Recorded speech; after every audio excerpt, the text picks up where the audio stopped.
Bonsoir à tous, bonjour à tous. Donc, le retour des directs électroculture. J'espère que tout le monde me voit. Donc, voilà, ça vient de commencer. J'attends que chacun arrive. Il est 9h11. Voilà, voilà. Donc, pendant que vous arrivez, je vois commentaire. N'hésitez pas à mettre votre commentaire. Je vois qu'il y a déjà quelques personnes qui arrivent là. Voilà, voilà. Pendant que vous arrivez, j'écoutais une de Penza Wepé de Momo, pour ceux qui connaissent. Très intéressant toujours. Et là, ce soir, il y a beaucoup d'actualités. Mais voilà, on va parler d'électroculture, nous. Hein. Ah, c'est sympa aussi. Donc, bonsoir Eric, bonsoir François. Ah, il y a quelques nouveaux aussi qui arrivent aussi, parce que ça fait longtemps que j'ai plus fait des directs. Bonsoir Gilles. Ah, Gilles, Tahiti. Ah, on a déjà ceux de Tahiti, ça doit. Oui, c'est tout le matin, je suppose, à Tahiti, en ce moment. Bah, dis-nous quelle heure il est chez toi, Gilles, si tu m'entends. Bonsoir, Yves ou Ilie, ou je sais pas comment dire. Mansoura, bonsoir Nathalie. Donc, je ne savais pas trop quoi dire ce soir, mais je voulais absolument recommencer les directs. Et alors, j'ai une idée. Je vais vous montrer un ancien article sur l'électroculture qui était paru dans Rustica. Et je vais vous le lire parce qu'il est très intéressant et, et commenté, on va dire. On va discuter de cet article. Si vous avez des questions, n'hésitez pas à les poser dans les commentaires. Ah, il est 10h12, il dit Gilles, chez lui à Tahiti. Donc pendant qu'ici il fait 21h12, là-bas il est 10h12. Ouais, donc ça fait quand même 11 heures de décalage. Hein. Ah, bonsoir du Québec, bonjour du Québec. Au Québec, ça doit être l'après-midi, je suppose, ou fin d'après-midi. Ouais, bonsoir. J'ai eu un Québécois au téléphone là il y a un jour ou deux. Et c'est un gars qui travaille pour une société semencière où il aide à faire des semences. Où il se pose la question justement de faire des semences avec l'électroculture. Hein. Donc naturellement j'ai encouragé ça, j'ai encouragé et peut-être qu'un jour ça se fera. Ah, c'est dans les projets en tout cas dont on a discuté l'été passé aussi, tous en groupe lors des rencontres de l'électroculture. On a beaucoup parlé des semences aussi. Et à ce niveau-là, je conseille à tous de vous équiper déjà, d'acheter déjà ou d'échanger, mais de vous procurer les semences dès maintenant pour la saison prochaine. Parce qu'avec leur syndrome dictatorial là, de Covid, c'est pas sûr qu'on aura le droit d'acheter des semences ou que les magasins seront ouverts au printemps. C'est pas sûr. Même très incertain même. Parce que dans leur plan, on va dire, ils veulent quand même aussi faire des pénuries alimentaires et les gens qui se débrouillent eux-mêmes à produire ou à cultiver des légumes chez eux, ils a- disons qu'ils n'aiment pas trop. Ils cherchent des moyens de les embêter. Là-haut, euh, pas tout là-haut, mais entre les deux, là, on a une clique qui cherche au gouvernement, là, qui sont pas nets. Ils sont, c'est le moins qu'on puisse dire, ils sont pas nets. Faut bien en rigoler. Pour ceux qui m'ont suivi, je vais pas trop parler de ça, mais ceux qui m'ont suivi sur le groupe Parlons-en, où je donnais un peu mes avis sur l'actualité. Hein, bah, ça a donné après une garde à vue. J'ai eu droit à une garde à vue, hein, pour ma liberté d'expression qui était un peu trop libre, on va dire. Hein, et j'ai eu 22 heures de garde à vue pour ceux qui ne savent pas. Euh, et bah, les gendarmes, ils ont insisté, hein, surtout un, le chef, là, il a insisté qu'on n'était pas en dictature. Hein. Donc, si jamais vous ne l'aurez pas remarqué, bah, il m'a dit du matin au soir, non, on n'est pas en dictature. Hein. Hein, non, non, on n'est pas en dictature. Donc voilà, j'ai observé ce gendarme qui essaye de se convaincre lui-même qu'on n'est pas en dictature. Voilà. Hein. Euh, et il me disait que je devais retourner sur Terre. Donc c'est pour ça que je m'occupe d'électroculture bien terre à terre. Je retourne sur Terre. Hein. Et, euh, et donc voilà, et ça va donner un procès. Hein. Ça a donné un procès vers le 10 septembre qui a été reporté, renvoyé maintenant au 10 décembre. Voilà, donc on verra ce qui se passe le 10 décembre. Hein. Si, bah, je vous dirai, hein, ceux qui s'intéressent, hein, je suis très curieux moi-même, naturellement, on verra bien, mais j'ai confiance dans l'univers et dans mes anges gardiens, on va dire.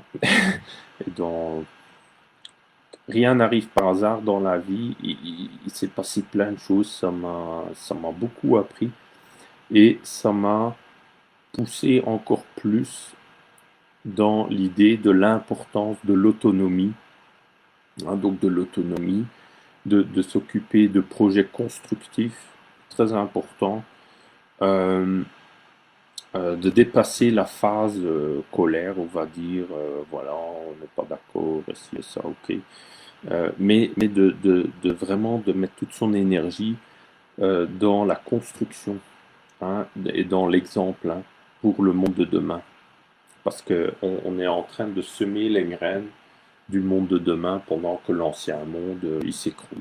Hein, c'est un peu ça, l'ancien monde, ça s'écroule naturellement, ça fera beaucoup de dégâts. Ça, je pense qu'il y a beaucoup de gens bien qui vont aussi souffrir, euh, mais après cette période chaotique, je pense que la vie sera meilleure. Enfin, la vie, le bien-être général. Hein, mais je pense qu'on va, je ne veux pas faire peur, mais mon avis personnel, et pourtant je ne suis pas collapsologue ou je ne sais pas tout quoi, hein, je suis ça que de très loin et je suis pas trop d'accord avec beaucoup de leurs pensées ou d'hypothèses, mais tout est possible. Mais je pense quand même, comme on voit les choses évoluer, on va vers des millions de morts, mais pas des millions de morts naturelles. Hein. Ça, semi-naturel, on va dire, mais bien aidé par la clique qui n'est pas nette. Hein. Et voilà. Donc, au niveau électroculture, ben, je vous souhaite. Donc, il se passe, ça fait longtemps que j'ai plus fait de live. Hein, ça fait depuis septembre, je pense, et encore septembre, ça faisait aussi longtemps. Donc, je vais essayer de lancer les lives plus régulièrement. Euh, si vous avez une idée d'un horaire qui vous conviendrait le mieux pour les lives, parce que j'hésite, est-ce que je continue à faire ça le soir comme ça, ou plus tard, ou moins tard, euh, à voir. Euh, mais voilà, en général, autour des 9 heures, ça m'arrange bien. Voilà. Donc si vous avez des propositions, n'hésitez pas. Hein. Euh, Ouais, comme Fred dit, hein, mieux vaut prévenir que de mourir de faim. Après, dans l'absolu, je pense qu'on peut aussi vivre sans nourriture. Mais voilà, on n'est pas encore habitué. Hein. Mais si ça arrive, ce serait l'occasion vraiment par la nécessité de l'apprendre à vitesse grand V. Donc, et, et, et, et je suis certain que c'est possible parce que dans mon entourage, et dans les contacts, dans les participants au stage électroculture que j'ai déjà eu, il y a des personnes, des amis, qui ont déjà expérimenté cela avec succès, avec un certain succès. Donc c'est tout à fait possible et on va y revenir et j'en ai déjà parlé dans d'autres lives aussi, comment ça peut être possible, hein. Il faut savoir que déjà l'espoir fait vivre, même les faux espoirs, hein. Donc, mais l'espoir, c'est très important. Votre croyance, déjà, je réfléchis là haute voix, mais déjà le mot, l'espoir, hein, la phrase, l'espoir fait vivre, ça nous montre déjà que dans l'espoir, il y a la vie. Parce que, un exemple, il y a, et que c'est une croyance, c'est à nous de décider par notre propre volonté, quelque part, est-ce que j'ai de l'espoir ou est-ce que j'abandonne l'espoir? Est-ce que je ne veux pas avoir d'espoir, je veux être pessimiste, je veux être triste, je veux être tout abandonné. Voilà, ça c'est son choix. Quelque part, c'est déjà un suicide. C'est déjà un suicide. Pourquoi je dis ça? C'est parce qu'il y a eu, par exemple, des expériences. Par exemple, d'Alain Bombard, c'était un médecin qui a été ministre, je pense, sous Mitterrand ou avant, je ne sais, dans ces périodes-là, je pense. Et j'avais lu dans son livre, et il voulait montrer qu'on pouvait survivre sur un radeau en pleine mer, perdu en pleine mer. Sur un radeau avec très très peu de moyens. Il voulait montrer qu'on pouvait survivre plusieurs jours, voire des semaines et des semaines, avec peu de moyens, sur un radeau un peu comme un naufragé. Comme un naufragé. Et il a fait l'expérience lui-même. Donc il a voulu le montrer que c'est possible. Et il l'a fait. Et il dit, voilà, quand il y a un naufragé et qu'il n'a pas d'espoir, donc il est désespéré, parfois déjà en un jour, il est mort. On le retrouve mort un jour après, il aurait pu encore vivre parce que on ne se déshydrate pas non plus en un jour, vous voyez. Ou pas complètement en tout cas. Et il y en a parfois en un jour, ils sont déjà morts. Pourtant, ils ne sont pas tués dans le sens physiquement parlant, ils sont pas ouverts les veines ou ils ne sont pas étranglés. Non, ils sont morts simplement de désespoir. Et après, il y en a d'autres. Mais en général, en 2-3 jours, ils sont morts. En général, ceux qui n'ont pas d'espoir et qui ne font rien pour survivre, on va dire aussi. Alors, parce que quand on n'a pas d'espoir, à quoi bon essayer de faire quelque chose? Hein? Non, voilà. Et après, ceux qui ont de l'espoir, et après, ça va amener certaines personnes à prier, les croyants, d'autres, ça va les amener disons, on va croire à des choses, on va avoir de l'espoir qu'on va s'en sortir, on aura une sorte de croyance, une conviction, et après, on va commencer à avoir des idées. C'est un peu les graines qu'on met dans son esprit et qu'on va faire germer. Et après, on a un côté positif et alors on va commencer à avoir des idées pour survivre. Et après, on va les mettre en application parce qu'on veut survivre, on y croit. Et alors là, il y en a qui survivent des semaines et des semaines. Parfois, ils retrouvent des gens sur un radeau après 1 mois, 2 mois même. Et ils ont survécu. Comment? Quelqu'un normal, il dirait, mais c'est pas possible. Hein? Mais si, il y en a, ils ont survécu. Il y en a qui ont écrit des livres sur ce qu'ils ont vécu aussi, comme ça. Et donc là, c'est pareil. On va vivre des situations qui vont paraître désespérées, mais aussi longtemps que vous respirez, que votre cœur bat, que voilà, vous pouvez avoir l'espoir. Hein. N'hésitez pas à avoir de l'espoir. Hein. C'est un mauvais passage, c'est tout. C'est un peu comme quand on est gravement malade, on a tendance à oublier les moments où on est très malade et à la limite près de la mort, où on aurait tendance à vouloir tout abandonner. Mais la différence se fait quand on se dit non, c'est pas mon heure maintenant, mais j'attends que ça passe. Ou que je guéris. C'est le destin, c'est le bon Dieu qui décide, c'est pas nous. Quelque part, le désespoir, c'est déjà nous. c'est quelque part un suicide, c'est quelque part nous, alors si on est dans le désespoir, qui se suicide quelque part. Parce que dans les religions, ils nous disent d'avoir l'espoir. Et c'est vrai, il y a du vrai aussi. Il y a beaucoup de vrai d'ailleurs dans les religions. Ouais, parfois aussi du faux. Hein. On n'était pas à côté durant des millénaires à surveiller qu'il n'y en a pas un qui glisse une petite quenelle dedans dans les écrits religieux, hein, qui n'a pas un peu magouillé, manipulé les textes pour nous dévoyer. Mais globalement, ce qui compte, je dirais, c'est il ne faut pas attendre un sauveur extérieur. Et tout ce que je dis là, ça vaut pour le jardin. Hein. Ça paraît décalé, mais c'est pareil pour le jardin.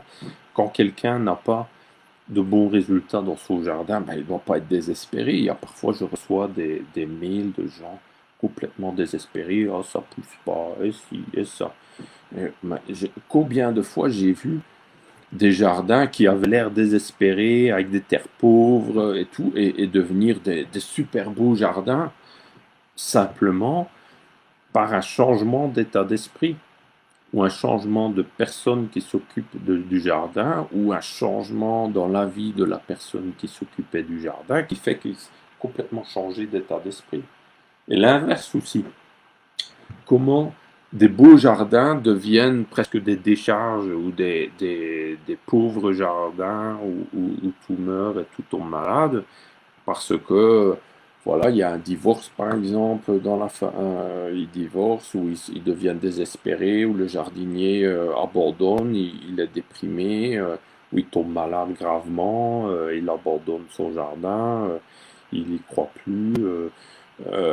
Tout de suite ça se ressent sur les plantes. Dans l'agriculture aussi.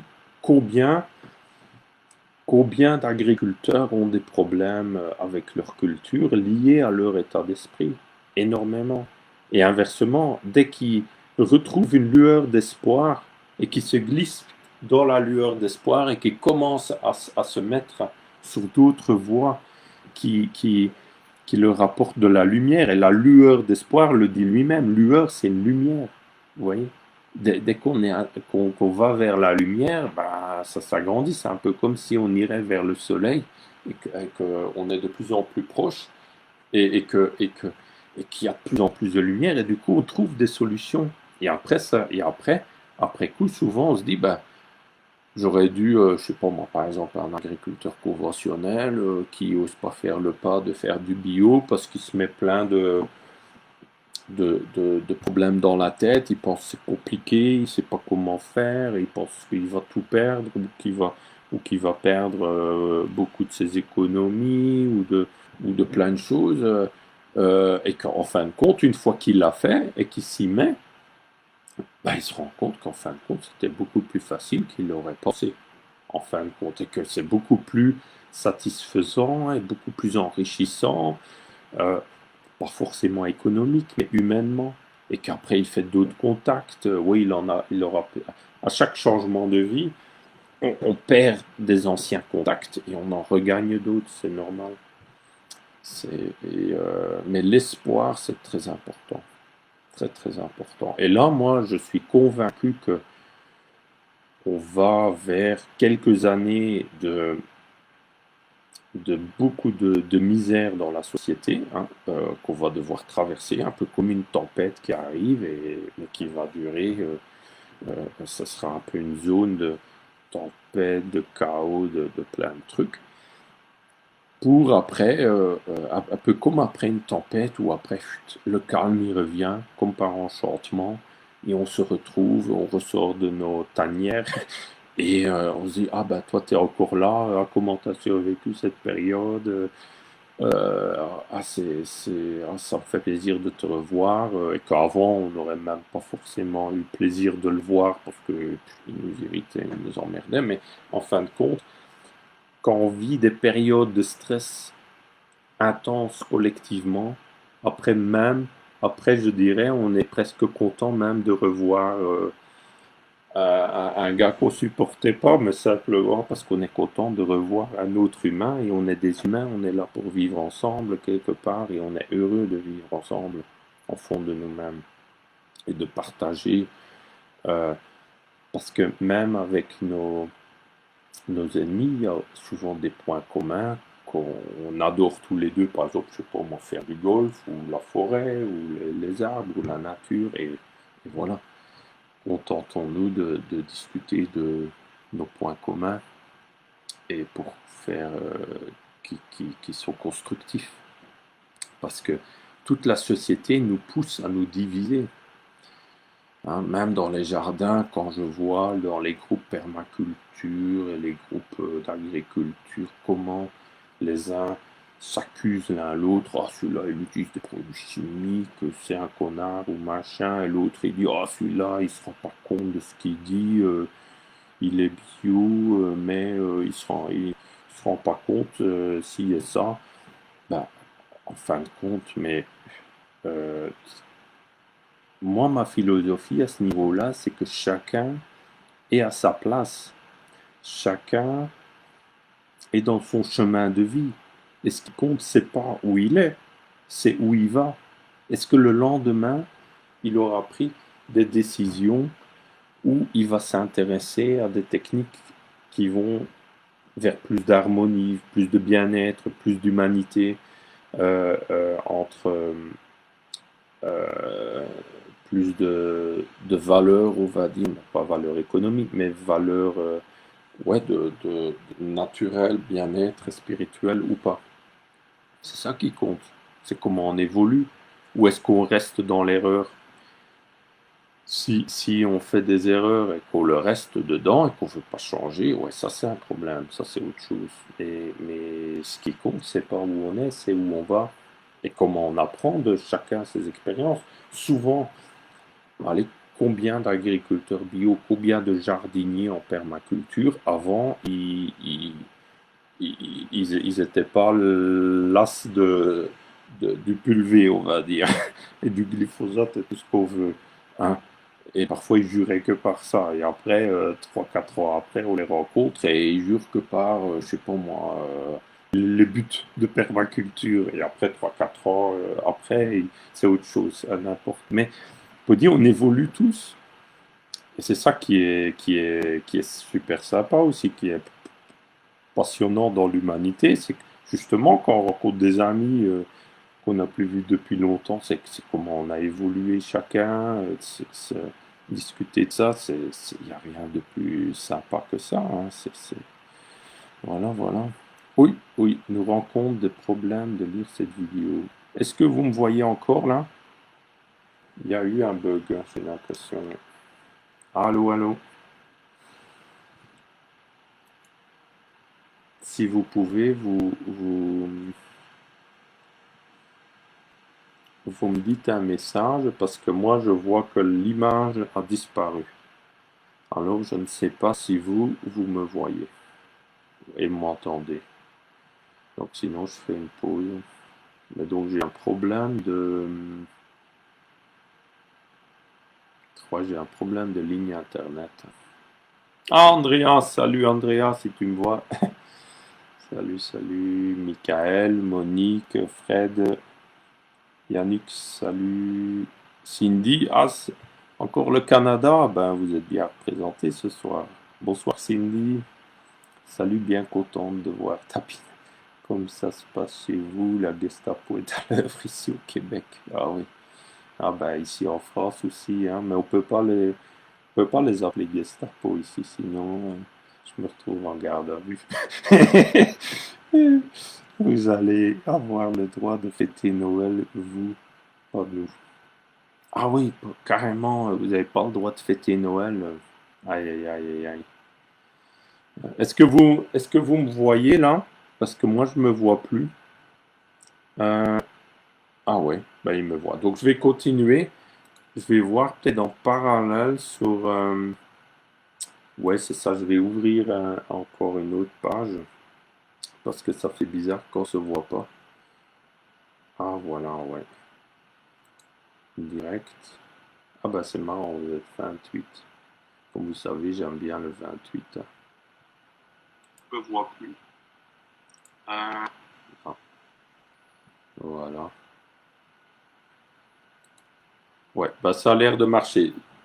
Dès que vous me voyez plus, vous me dites, parce que je vois même plus le décompte. Ah, ah si, voilà, je vois le décompte. C'est bon. C'est simplement que je me vois plus. C'est pas grave. Donc, où est-ce que j'en étais? Je parlais de l'espoir, désespoir, la croyance. Je parlais les amis, les périodes difficiles qui nous attendent. Oui, donc ce que je veux dire, ma croyance, là, les prochaines années, c'est que donc ça va être difficile pendant quelques années, pour certains très difficile, pour d'autres pas, ça dépend dans quel contexte on vit, où on travaille, où on vit, plein de choses comme ça, hein. Mais globalement, ça va être quand même difficile pour tout le monde, hein. Et, mais après, moi, je pense d'ici quelques années que ça ira beaucoup mieux. Que tout ce qu'on fait là, de projets d'autonomie, d'électroculture dans les jardins, dans l'agriculture, ça va se développer très fortement. Et ça va devenir quelque chose de très courant. Aujourd'hui, par exemple, dans un village, par exemple chez moi, allez, là, dans la hameau, sur une dizaine de maisons, il y a peut-être 3 maisons avec un potager jardin. Pourtant, c'est en pleine campagne, hein. Ah, ils ont un jardin, mais il n'y en a que 3 avec un potager, par exemple, sur 10. C'est insuffisant, il en faut beaucoup plus. Euh, et, euh, et je pense que dans 5 à 10 ans, ben, il y en aura au moins le double, je pense. Le double, ouais, je pense. Euh, ouais, donc vous me voyez toujours, je pense, c'est bien seuls ceux qui faisaient pousser. Ben, Cindy dit, voilà, seuls ceux qui faisaient pousser leurs légumes s'en sortaient en temps de guerre. Ouais. Ça, c'est connu, hein. Quand on parle avec les anciens, tous, ils parlent de l'importance de faire son potager. Et justement, j'ai pensé à ça en lisant cet article. Je vais vous montrer là. C'est un peu embêtant, je ne vois pas. Ah ouais, utiliser la caméra. Composer. C'est bizarre, il veut plus me montrer en direct. Mais je me vois un peu en différé sur une autre page. Mais c'est embêtant parce que je ne vois pas si je montre bien l'article. Donc là, ça c'est un magazine, hein, que vous voyez, de Rustica. Donc Rustica, c'est un magazine de jardinage, hein, qui est très connu en France. Et donc, alors je me vois en décalage, Rustica. Et donc là, ça c'est un magazine, Rustica, La vie en vert, du 29 juin 1975. C'est le numéro 287. Il est encore assez facile à trouver si vous cherchez sur eBay ou sur les sites de vente de livres et magazines d'occasion. Vous trouvez encore facilement, hein. Donc, n'hésitez pas si vous voulez faire une petite collection de livres électroculture. Aussi, ça aussi, je vous conseille, hein, pour les passionnés d'électroculture. Au plus, on fait chacun des petites collections d'électroculture. Ben, au plus, si jamais, imaginons que, voilà, ça vient à l'idée de détruire l'électroculture et qu'ils viennent chez moi confisquer tous mes livres d'électroculture. Ben, si vous êtes plusieurs à avoir aussi fait une collection, ben, ça survivra. Ce sera plus facile pour les prochains à apprendre sur l'électroculture. Parce que ça s'est fait beaucoup dans l'histoire où ils ont brûlé les livres et les connaissances, hein. Donc, et aujourd'hui, ils refont un peu pareil. Censurer Internet, c'est comme brûler des livres, hein, je dis, hein, c'est pareil. Sauf qu'Internet n'existait pas avant, mais aujourd'hui, ils censurent des sites, ils bloquent, ils manipulent, hein, donc les pratiques n'ont pas changé. Et donc, sur Rustica, il y a un article, donc c'est de 1975. Donc, il y a cet article-là, je vais vous le lire là. c'est le sujet de ce live. J'ai pensé à faire des petites vidéos. C'est un projet, vous me dites ce que vous en pensez. J'ai pensé à faire des petites vidéos que je vais appeler électro-lecture, où je vais lire un article et commenter un article avec vous. Hein. Donc, je pense que ça peut être très intéressant, parce que comme ça, ceux qui veulent juste apprendre en écoutant, parce que j'ai remarqué que vous êtes beaucoup à aimer écouter. Moi aussi, j'aime bien écouter des lives de différentes personnes et des vidéos en travaillant ou en roulant ou en hein, donc c'est plus intéressant que la radio classique, je dirais. Et, euh, et alors je me suis dit, ben, ça peut être intéressant, c'est de commenter un article de temps en temps. Et ça permet aussi de relire pour moi un article, de approfondir avec vous et d'échanger, on apprend beaucoup de choses. Et donc ça c'est voilà un nouveau projet que j'ai là. Donc là vous voyez l'article. C'est dommage que je ne vois pas moi en même temps. Mais donc je vais vous le mettre là. Donc ça c'est l'article Le journal des lecteurs. Donc ces pages sont les vôtres, vos problèmes sont les nôtres. Faites-nous part de vos expériences, confiez-nous vos trucs. Un sujet est abordé chaque semaine dans le domaine du jardinage, bricolage ou de la maison. Et là, il y a donc un monsieur qui a écrit un article sur l'électroculture, on va dire sur une technique là, et il appelle ça les cultures par fluide électrique.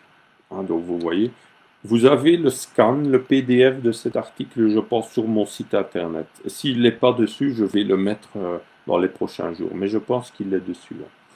Et je vais vous le lire. Hein. Donc vous voyez l'antenne là. Hein. Donc c'est une antenne, comme une antenne paratonnerre que vous voyez, avec donc des pointes en haut. Il y a deux fils. Il y a un fil qui va vers les pointes, vers le sol, et après ça fait comme une spirale au sol, comme une spirale. Vous voyez?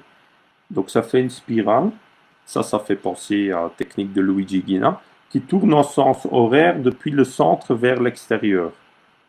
Hein, donc une spirale qui tourne en sens horaire. Ah, il y a quelqu'un qui m'envoie un autre message en même temps. Peut-être pour ça que ça bug aussi parfois. Et donc, et après, quand c'est à l'extérieur, il va. Excusez-moi, je dois couper un truc là. Ouais. Et quand c'est à l'extérieur, il va le relier de nouveau avec une tige sur le centre. Donc vous voyez la tige là, qui est nord-sud. Et on va y revenir, parce que ça rejoint les techniques de Christoflo, ça. Et voilà. Donc, maintenant, je vais vous lire. Donc, vous avez vu la technique qui est décrite là. Et, excusez-moi.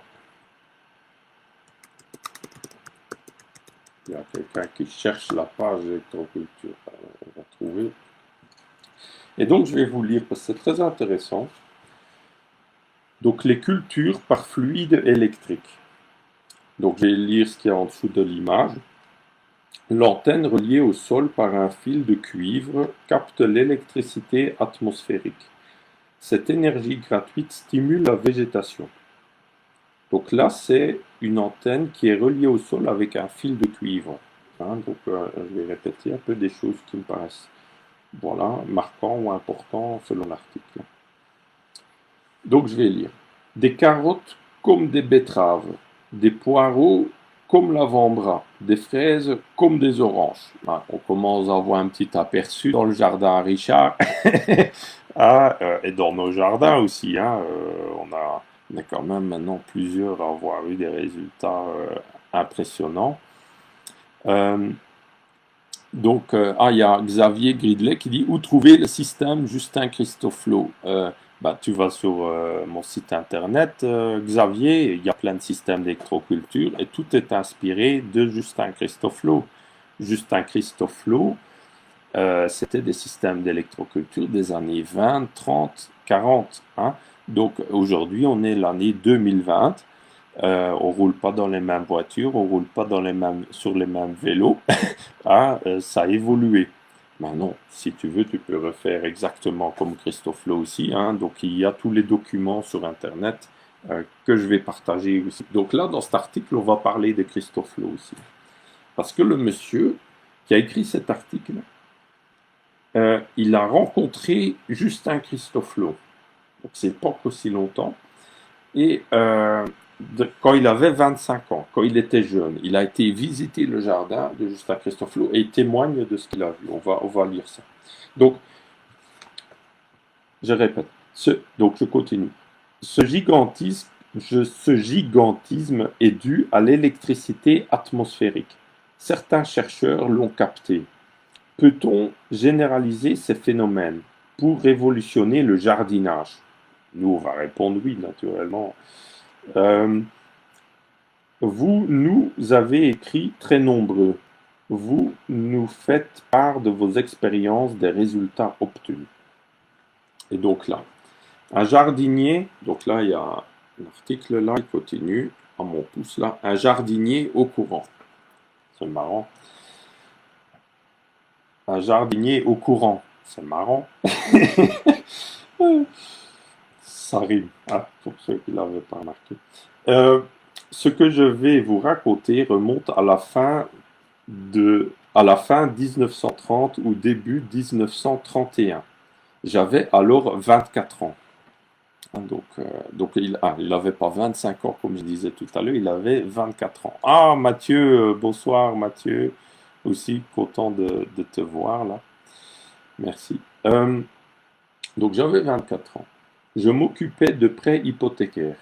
À la demande d'un client, nous avions, avec un de mes collègues, rendu visite à Monsieur Christoflo. Il habitait la Queue-les-Yvelines. Après nous avoir ouvert le portail avec une certaine réticence, donc il était un peu méfiant, hein, on lit qu'il a ouvert le portail avec une certaine réticence. Hein, donc avec tout ce qui lui arrivait, on peut comprendre. Hein. Un peu comme moi, là, après c'est un peu différent, mais voilà, il ne vivait pas des temps faciles. Donc je continue, je vais peut-être un peu moins commenter parce que il nous a fait visiter sa maison. Il y avait un fusil de chasse à la tête de son lit. Voilà, j'en suis pas là encore, mais donc il y avait un fusil de chasse à la tête de son lit. Donc le gars il visite sa maison et il voit même la chambre, on va dire, parce qu'il y a un fusil de chasse tête de son lit. Honnêtement, si vous visitez mon jardin, je vais pas vous montrer ma chambre à coucher, honnêtement. Ben voilà, c'est quand même qu'il était très généreux, hein, Christophe. D'après lui, des voisins escaladaient les murs de son jardin la nuit pour voir ses cultures ou les détériorer. Donc ça, j'ai déjà eu des détériorations aussi, mais pas à ce point-là quand même. Mais donc voilà. J'ai pu constater lors de cette visite que certains bacs en bois semblables à ceux où l'on plante des lauriers étaient remplis de gravillons. Il y poussait des radis. Un poteau voisin portait à son sommet 4 ou 6 petits paratonnerres. Ils étaient reliés entre eux par un fil descendant jusque dans les gravillons. Donc ça, c'est très intéressant à expérimenter. Vous prenez un bac. Là, il a pris un bac en bois. Ah, ça peut être des vieux tonneaux de barriques de vin, par exemple. Et après, il est relié à des antennes paratonnerres. Mais là, c'est un poteau pas loin. Chez lui, les poteaux, c'était comme les poteaux téléphoniques. C'était très haut. Hein. C'était pas juste 2-3 mètres. C'était vraiment très haut. Parce que moi, j'ai déjà expérimenté ça dans des bacs avec des petits paratonnerres. J'ai pas eu de résultat. Il faut vraiment que ce soit assez haut. Hein. Après, il peut y avoir plein de raisons. C'était aussi trop proche de ma maison, je pense. L'expérience que j'ai faite l'été dernier, là. Il y a plusieurs raisons. Mais l'année prochaine, je recommence l'expérience. Et donc, je continue. Dans des plates-bandes, il y avait du blé en herbe. Les cultures étaient stimulées de la même manière.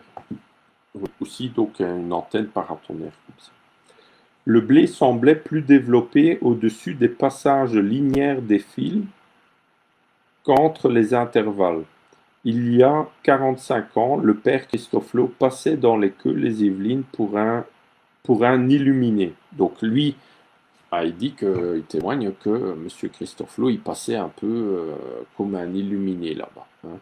Il faut savoir d'un autre article que j'avais lu que il y avait toujours quelqu'un à la gare pour accueillir les visiteurs qui voulaient aller visiter Christoflo et qui sortaient du train et qui dénigrait Christoflo. Il y avait quelqu'un qui était posté à la gare et qui faisait que dénigrer Christoflo aux potentiels visiteurs. Pour dire, ça allait loin, hein. C'est un peu comme aujourd'hui avec Internet où il y a des sites Internet, des gens mal intentionnés, des trolls qui sont là que pour dénigrer, hein. Là, pareil. Donc, quand quelqu'un dénigre quelqu'un d'autre, parfois, si ce quelqu'un euh, vient possiblement de l'État, de systèmes comme ça, alors on peut être quasiment sûr que l'autre personne est intéressante, hein. Ah, par le troll, là, c'est pareil, c'est la médisance pure. Et donc voilà, c'est Monsieur A.L. de Paris 12e, voilà, qui témoigne ça. Donc je continue. Beau pied de vigne sous les lignes. J'ai rencontré récemment un de mes amis retraités, ancien employé d'EDF. Il m'a conté une observation faite il y a 25 ans de cela. Sur la route menant au Petit Clamart. Il avait remarqué, et cela plusieurs années de suite, qu'à la floraison, les pêchers plantés sur le plateau de Châtillon, en dessous des lignes à haute tension, résistaient au gel. Les autres, situés au cœur du verger, subissaient au contraire d'importants dégâts. Un de ses collègues avait également constaté, lors d'un déplacement en province, que les pieds de vigne plantés au droit des lignes haute tension en cuivre avaient une végétation plus luxuriante que les autres. Voilà, ça c'est très intéressant, hein. Donc c'est Monsieur MM Paris 3e. Donc lui, donc il partage ce témoignage de pêchers qui étaient plus résistants au gel en dessous de lignes à haute tension. Après, il faut s'imaginer, c'est les lignes à haute tension d'il y a, on va dire, des années 70 ou 60. C'est pas tout à fait la même chose qu'aujourd'hui par rapport au courant qui est véhiculé dans ces lignes, hein. Mais dans le sens des fréquences, de certaines énergies, hein. Voilà, parfois on voit des effets comme ça, des influences possibles, hein, comme ça, qui peuvent être positifs. Alors c'est ça qui est intéressant. Il y a parfois des effets positifs aussi des lignes à haute tension. C'est un sujet complexe, hein, les lignes à haute tension. C'est pas aussi simple qu'il n'apparaissait pas, voilà, c'est mauvais ou c'est bon. Non, ça dépend du contexte, ça dépend de beaucoup de choses, hein. Donc pour revenir là, des laitues de 1 mètre de diamètre. J'ai pratiqué ce mode de culture en Limousin en 1943 et 44, avec des résultats surprenants. C'est pour ça que je parlais de la guerre. Donc lui, il a cultivé en électroculture en 43-44. Donc important, parce que le gars, il dit, j'ai pratiqué. C'est un peu comme si aujourd'hui, il pratique plus. Alors aujourd'hui, dans les années 70 de cet article, mais pendant la guerre, là, il trouvait important de pratiquer, hein, parce que là, il voulait augmenter ses récoltes, probablement. Voilà, je suppose. Mais donc, on voit que c'est très intéressant, hein. Donc, 43 et 44. Avec des résultats surprenants. Voici les résultats. Des fraises des bois repiquées au pied de l'antenne, grosses comme des noix. Des laitues gottes d'1 mètre de circonférence. Des poireaux gros comme l'avant-bras et d'1 m 20 de long. Des pois nains d'1 mètre de haut, des doubles feuilles larges comme la main et des gousses de 20 centimètres. De même pour les haricots verts métis. Une citrouille posée sur une brouette laissait juste la place des mains sur les brancards. Les paysans s'arrêtaient devant mon jardin afin de connaître le prix de l'installation par antenne. Naturellement, je ne les revoyais jamais, car cela coûtait 2000 francs de l'époque. Voilà, après, maintenant on sait que quand on bricole soi-même avec des bouts de ferraille et des fils, ça coûte rien, on va dire, hein. Mais naturellement, si peut-être que lui, il avait acheté le top du top à Christophe Lowe, on va dire, et alors ça coûtait probablement un certain prix, hein, mais c'est très relatif, ça. Mais donc, vous voyez les résultats qu'il avait, ce monsieur, incroyable. Je continue, hein, parce que c'est tout un témoignage, là. Vous pouvez faire vous-même une expérience intéressante. Vous prenez deux pots de terre exactement semblables, avec le même terreau dedans, la même assiette d'eau dessous, exposés côte à côte sur la fenêtre. Jusque-là, tout va bien. Vous plantez deux pousses semblables de géranium, de préférence provenant du même pied. Seulement, vous disposerez sur l'un d'eux un anneau de fil de fer ou de cuivre. Les deux extrémités seront soudées, diamètre 10 à 12 cm, inclinées de 10 degrés vers le nord.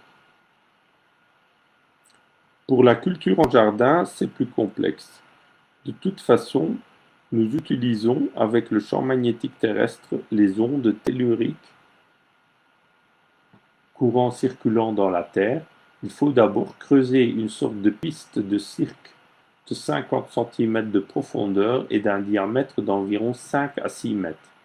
Au milieu, vous plantez l'antenne de 7 à 8 mètres de haut en bois ou tube aluminium, voire dessin A.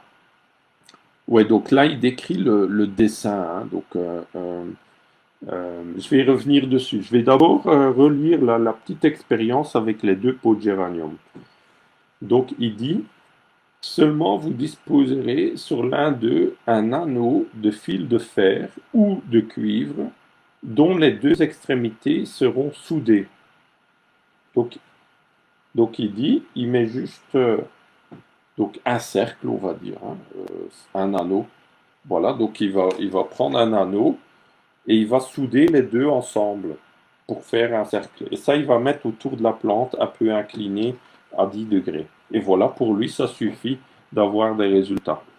Ben oui, ça on a vu, c'est un peu... J'ai déjà discuté de cette expérience dans dans d'autres lives ou d'autres interventions. C'est que simplement un cercle en fer fermé, en métal, agit déjà sur la plante à l'intérieur, hein. Donc ça, c'est très intéressant. Ça fait penser à la technique qui avait déjà été publiée dans Rustica aussi, dans les années 70, où vous avez une antenne paratonnerre et un grillage en fer autour. Et alors, tout va pousser mieux entre l'antenne et le grillage. Ben là, imaginez que l'antenne paratonnerre, c'est la plante en réalité. Et que donc, quand vous faites un cercle en fer, ben, vous créez comme une sorte de champ d'énergie entre les deux qui a l'air bénéfique pour la plante à l'intérieur, hein. Donc ça, c'est intéressant. Ah, je pense qu'il y a quelqu'un qui a... Ah, je vois qu'Eric partage des vieux articles là, ouais. Mais comme là, je parle de cet article de Rustica, ce serait bien d'essayer de partager cet article de Rustica par d'autres, parce qu'on peut en partager des centaines, voire des milliers, hein, Eric, hein. Il y a des sites internet comme la Bibliothèque Gallica, ou de la... hein, avec tous les anciens documents français du monde, et quand on tape électroculture, il y en a des centaines, hein. Donc, voilà, pour pas noyer le poisson, restons focus là. Donc je reviens maintenant à la technique qui est décrite là, hein. Je ne sais pas si vous voyez bien là, donc l'antenne avec la spirale à la base, et le grand mât. Donc ça va rayonner. C'est une technique, j'en avais déjà parlé dans un live précédent, et j'en reparle maintenant aussi parce que je pense que c'est très intéressant et c'est le moment qu'on a un peu le temps là en hiver d'installer ça. Parce que ça rayonne des dizaines de mètres autour. Donc c'est très intéressant ça. Donc je reviens là-dessus. Donc, pour la culture en jardin, c'est plus complexe. De toute façon, nous utilisons avec le champ magnétique terrestre les ondes telluriques, courant circulant dans la Terre. Voilà. Il faut d'abord creuser une sorte de piste de cirque de 50 cm de profondeur et d'un diamètre d'environ 5 à 6 mètres. Wow, c'est quand même pas petit. Au milieu, vous planterez l'antenne de 7 à 8 mètres de haut, en bois ou tube aluminium. Voilà. Après, honnêtement, si je ferais cette technique pour expérimenter, je creuserais pas, ou très peu. J'enlèverais la végétation au-dessus. Après, je mettrais peut-être de la terre par-dessus, ou du compost, ou plein de trucs par-dessus. Ça évite de creuser, et voilà. Et c'est en contact avec la terre. Et après, au lieu de faire 5-6 mètres de diamètre, je ferais 1 ou 2 mètres pour faire un essai. Vous voyez. Mais peut-être c'est important de faire grand, hein, à voir, mais c'est beaucoup de travail. Alors, hein, moi, je cherche toujours à faire moins de travail, mais si ça marche peut-être plus simplement, à voir. Donc, je continue. Il faudra alors soigner l'isolation. Les deux descentes de fil le long du mât seront diamétralement opposées. Les ondes telluriques seront condensées sur une spirale, voire dessin B. Donc ça, c'est la spirale en bas. Hein. Elle sert de piège aux lignes de force du champ magnétique terrestre et aérien. Il établit un courant continu sur la spirale et un champ magnétique dont l'ampleur sera fonction du diamètre de la spirale et du nombre de spires. Ah ben voilà, donc on a une explication, selon leur hypothèse, du pourquoi du diamètre de la spirale. C'est au plus grand, au plus grand est le diamètre de la spirale, au plus puissant, au plus aura de l'effet le champ magnétique, on va dire. Au plus ça va capter le champ magnétique ou l'amplifier, voilà, hein, ce qu'il dit là. Donc il établit un courant continu sur la spirale et un champ magnétique dont l'ampleur sera fonction du diamètre de la spirale et du nombre de spires. Vous pouvez faire varier le voltage du courant capté en augmentant l'intervalle entre les antennes, le tube de laiton et l'araignée. Ah, donc en augmentant l'intervalle, donc ça veut dire la distance entre l'antenne paratonnerre et la tige nord-sud, ben, ça va influencer le voltage aussi. Intéressant. Si ça se trouve, on peut même mettre une lumière là, une LED. Dans ce temps-là, ça n'existait pas encore les LED, mais peut-être que ça peut allumer une LED. Ce serait rigolo ça, d'ailleurs. Donc le tout est posé, soudé, isolé. Vous remblayez en commençant par une couche de sable. Elle recouvrira entièrement la spirale. Ah, donc ça c'est intéressant. Il recouvre le tout d'une couche de sable. C'est intéressant parce que le sable c'est très riche en silice en général, en cristaux de silice. Et donc je continue. Mettre la terre ensuite.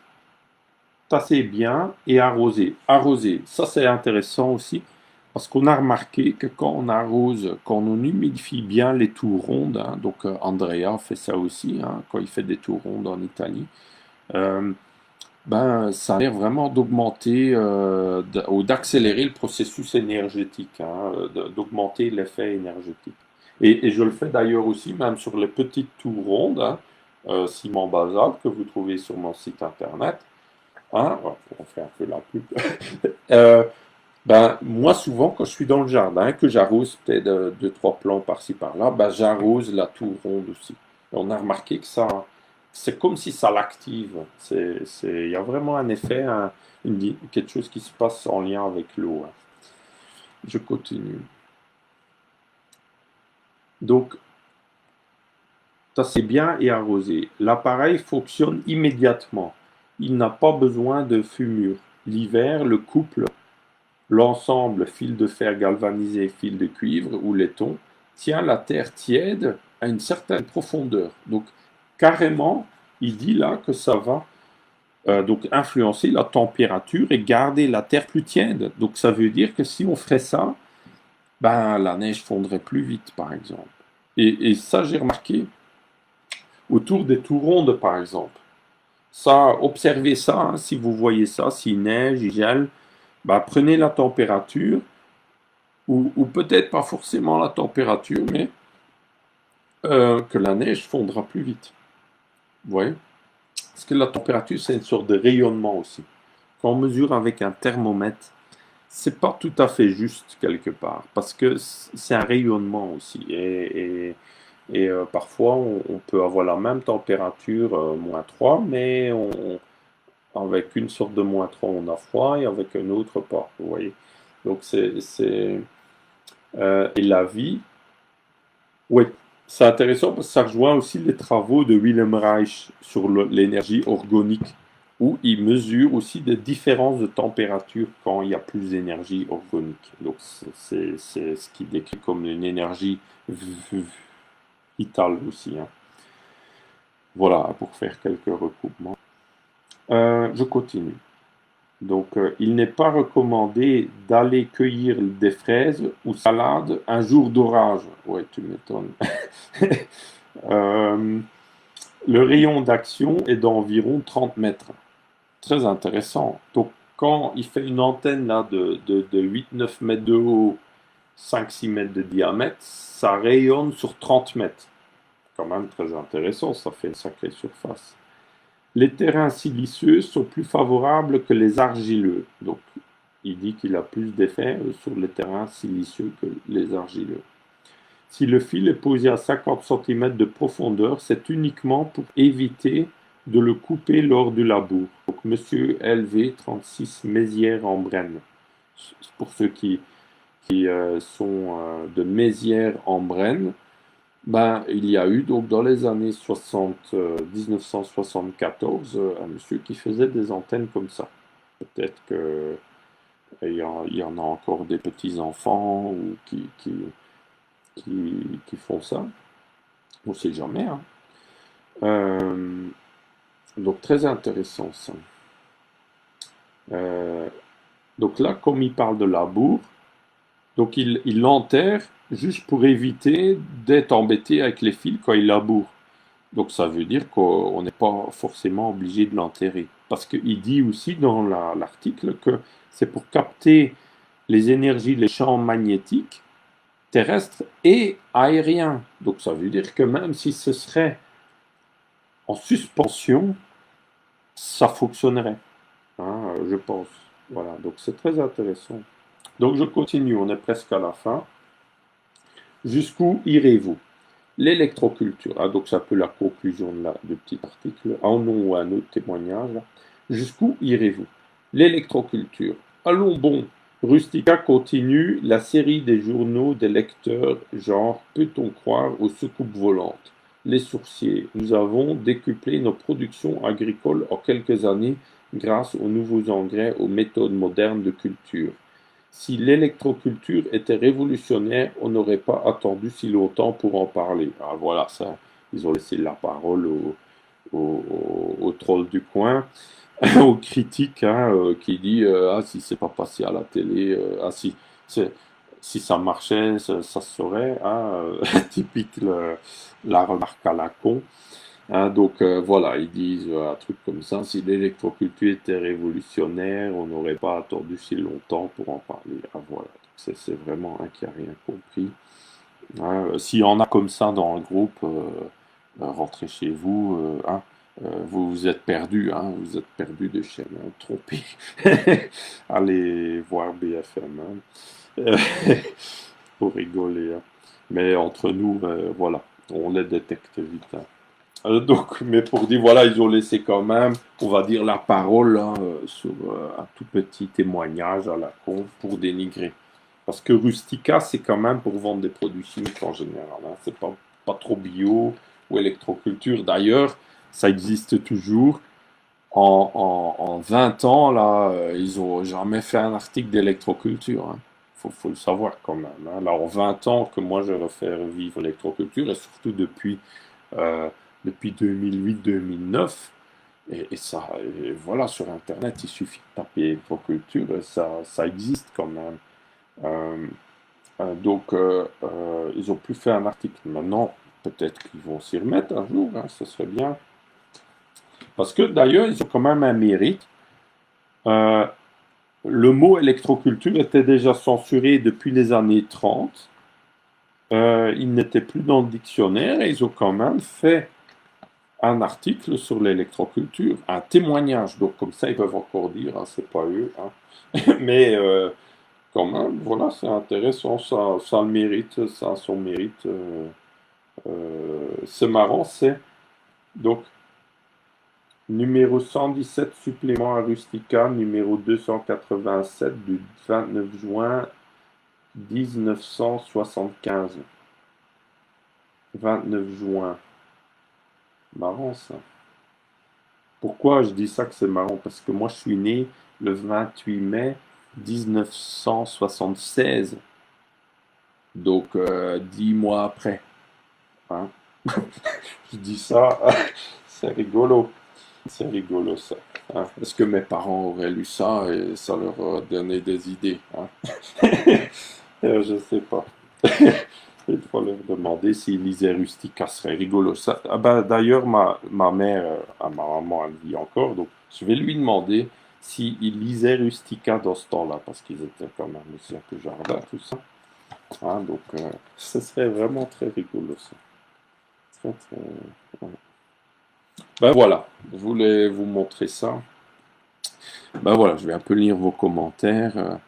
Les palissages des vignes sont un bon support pour tester. Oui, les palissages des vignes, vous pouvez relier des antennes spirales. Là, voilà, comme ça. Vous pouvez mettre des spirales sur les palissages des vignes. Et ça rejoint cette technique-là dont on vient de parler, là, de diffuser dans Rustica. Je pense même qu'il y a un brevet sur ce genre d'antenne. J'avais vu ça quelque part, je pense, mais n'importe, de ces années-là. Mais ça rejoint les travaux de Justin Christoflo. Ça rejoint aussi les travaux de Luigi Higuina. Et donc là, vous avez vu, hein, donc les spirales comme ça. Donc, sens horaire depuis le centre vers l'extérieur. Hein. Et donc là, il parle que cette spirale, donc là c'est une spirale plate dans l'article, hein, mais ça a aussi beaucoup d'effets.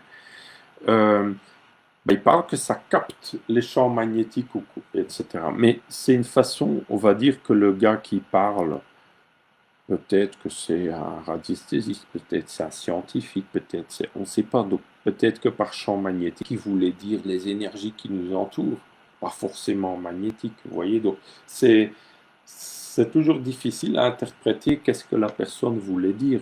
Il faut aussi, on peut prendre un texte à la lettre et après, on peut aussi essayer de voir, de comprendre les non-dits. Et souvent dans les non-dits, souvent, je remarque ça dans la vie en général, ce qui est intéressant, les informations la plus intéressante, c'est ce qui ne se dit pas. Il y a toujours des non-dits, conscients ou inconscients. Et c'est souvent encore des informations qui sont très intéressantes. Très intéressantes, ça. Alors, on voit ça déjà dans les relations humaines, mais on voit ça en politique, on voit ça en sciences, on voit ça dans tous les domaines. Hein, voilà, voilà. Donc, Orgas dit caméra thermique. C'est vrai qu'aujourd'hui, on a l'outil des caméras thermiques et infrarouges hypersensibles. Avec ça, il y a peut-être moyen de découvrir encore plein de choses autour de l'électroculture. C'est une bonne idée, Orgas. Merci pour cette idée-là. Donc, n'hésitez pas à expérimenter ça. Hein. Et justement, là, en hiver, c'est vraiment la bonne période, hein, parce que là, on voit vraiment les différences entre les zones avec électroculture, où les plantes gèlent beaucoup moins vite ou résistent bien plus au froid. Ah, je vois ça à l'herbe dans mon potager. Honnêtement, dans l'idéal, il faudrait que je tonde le gazon dans le potager. Parce que c'est haut comme ça. Pourtant, j'ai tondu avant les froids, hein, ou c'était quand, au mois d'octobre, ou je sais plus. mais ça a poussé, mais on peut pas tomber parce que là, dans le climat où j'habite, il fait humide on va dire, d'octobre jusqu'au printemps. Tout reste humide, imbibé d'eau.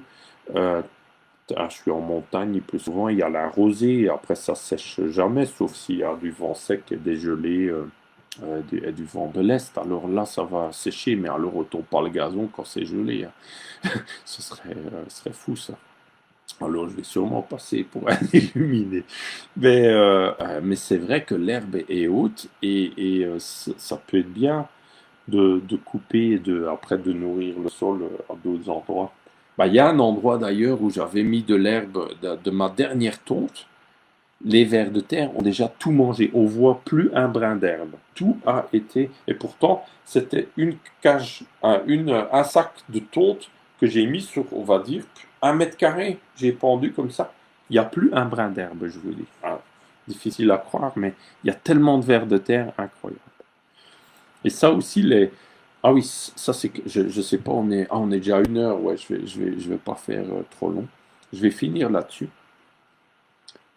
C'est une pensée que j'ai depuis là quelques semaines déjà, hein.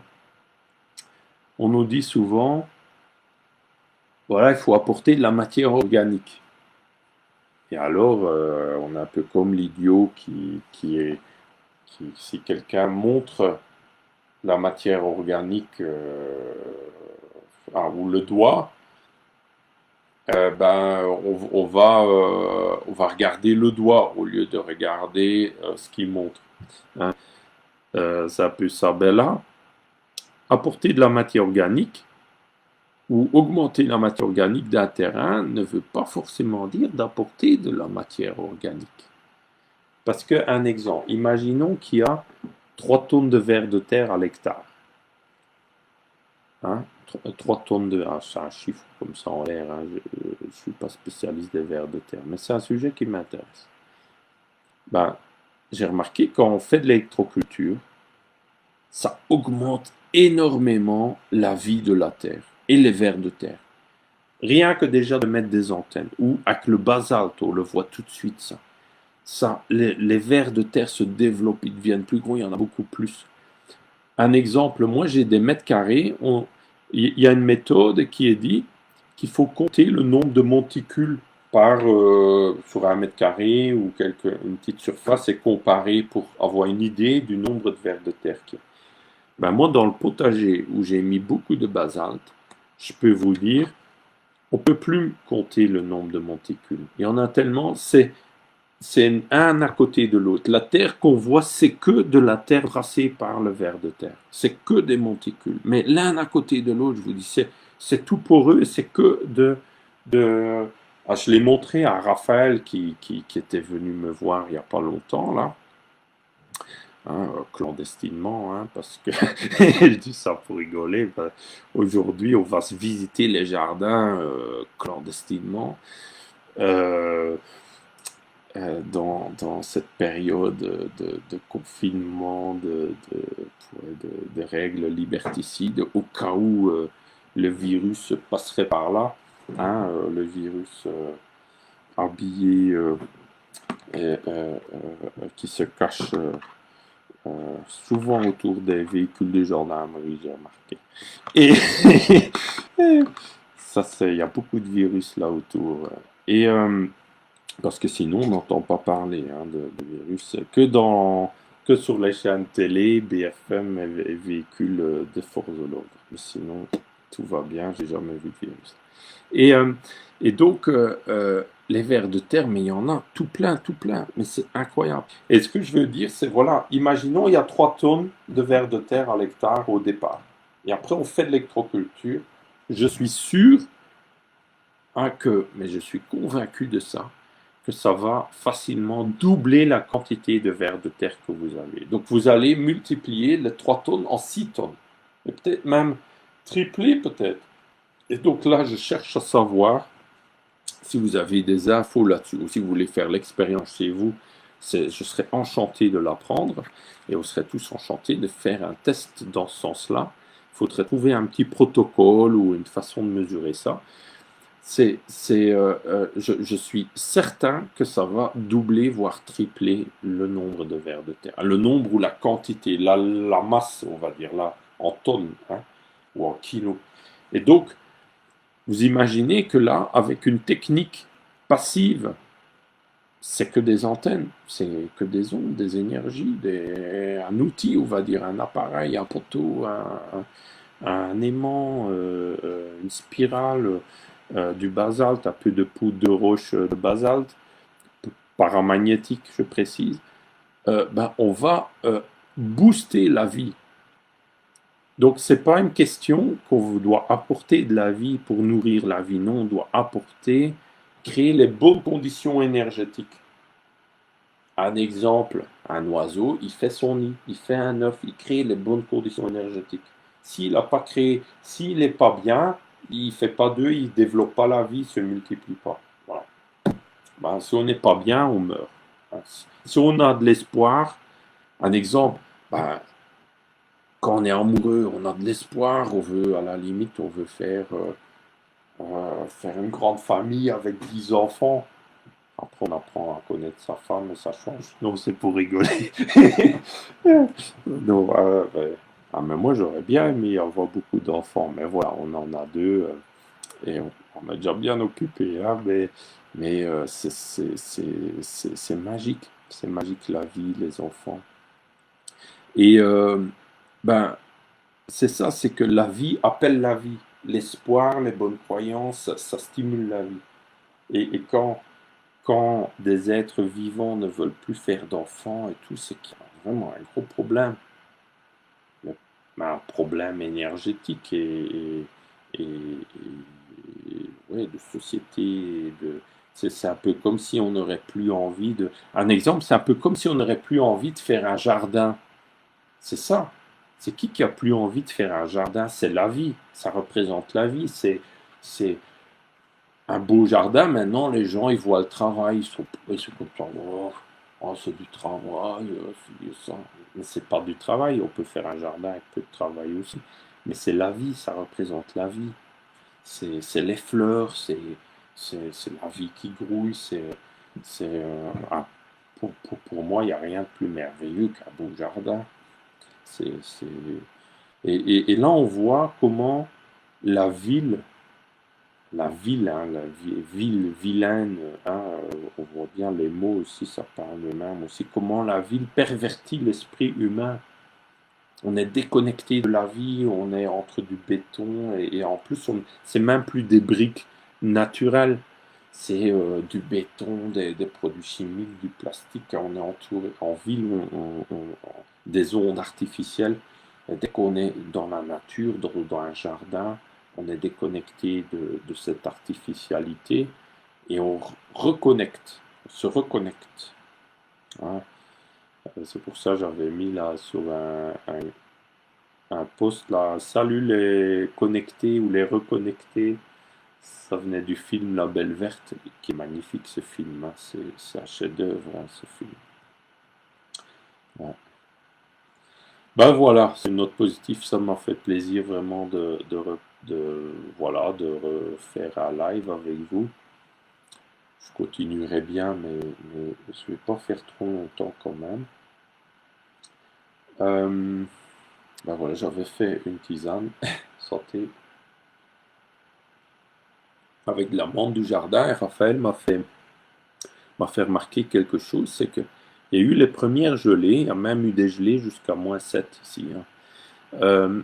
Et la menthe a survécu. Il y a de la menthe où il y a encore des feuilles vertes et tout, comme s'ils n'ont pas gelé. Hein. La menthe, c'est quand même super résistant. Et je pense que c'est plus résistant là dans les zones électroculture parce qu'il y a une bande où j'ai une grosse menthe, une menthe qui a vraiment qui a très bien poussé. Ben là, il y a encore plein de feuilles vertes, malgré le gel qu'il y a eu. Et Raphaël avait aussi remarqué ça. Donc très intéressant ça. Euh, ouais, ouais. Ah oui, j'ai un projet, je vous ai déjà partagé quelques photos sur ma page. Euh, je suis occupé à bricoler un four à pain. Maintenant, il y a eu des gelées, alors les travaux sont un peu en stand-by, mais la maçonnerie est un peu en stand-by. Mais j'ai fait ça avec du sable de basalte paramagnétique et, j'ai mis des antennes, des fils nord-sud en dessous, comme Christophe Lo faisait. Et j'ai mis en dessous du socle, là, de la plaque, ou des briques euh, qui font le socle. Je suis vraiment curieux ce que ça va donner, mais ça, à mon avis, ça va être très très énergétique. Euh, ouais, ça va être intéressant. Mais je vous en reparle une fois que j'ai vraiment fini le four. Je ferai une petite vidéo, je pense, où je vous le présenterai.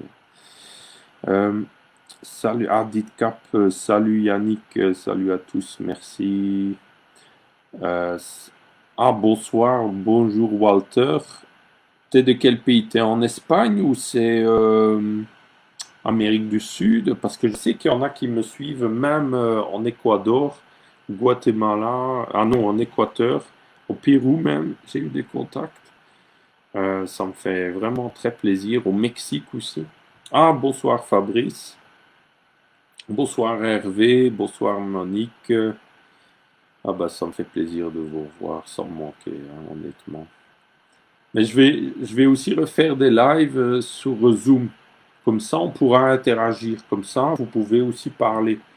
Parce que ça, j'ai envie de vous entendre, de vous écouter aussi. Parce que juste parler de soi, c'est,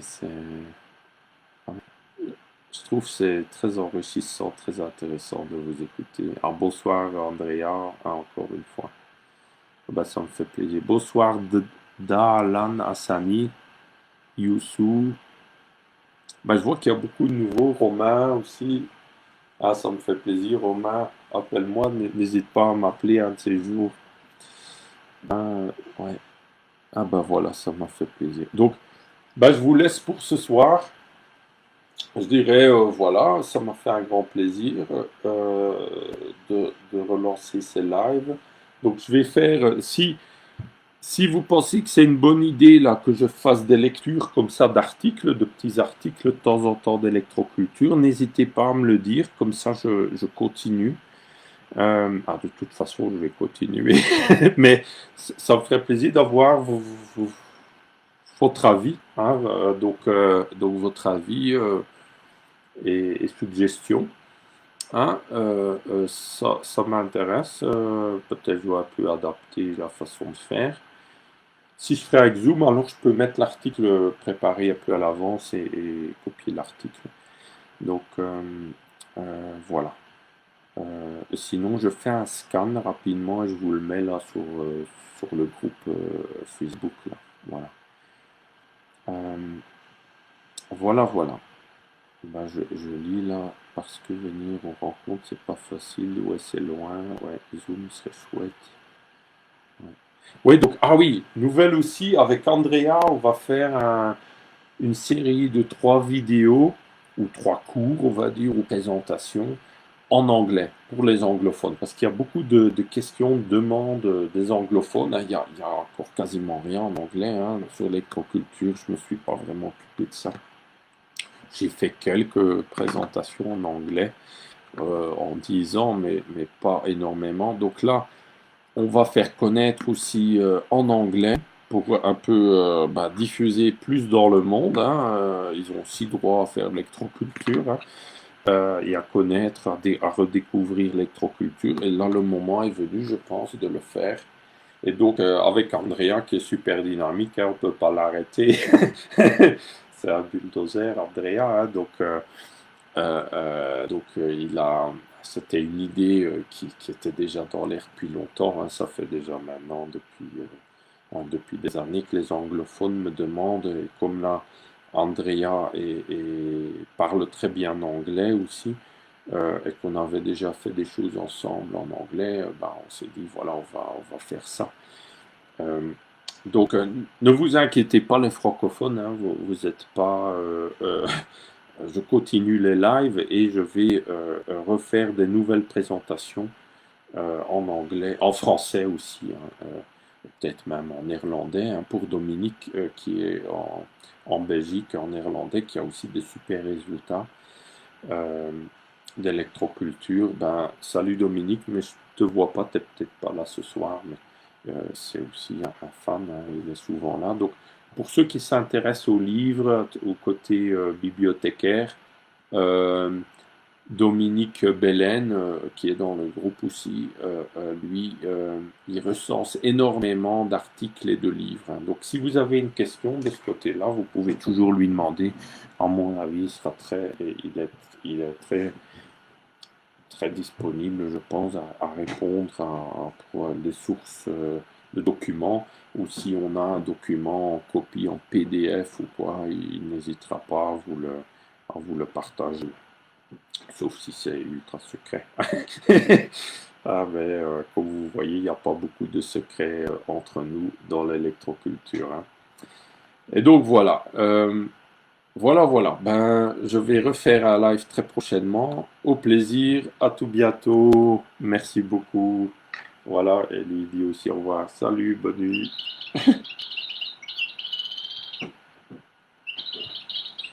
Voilà.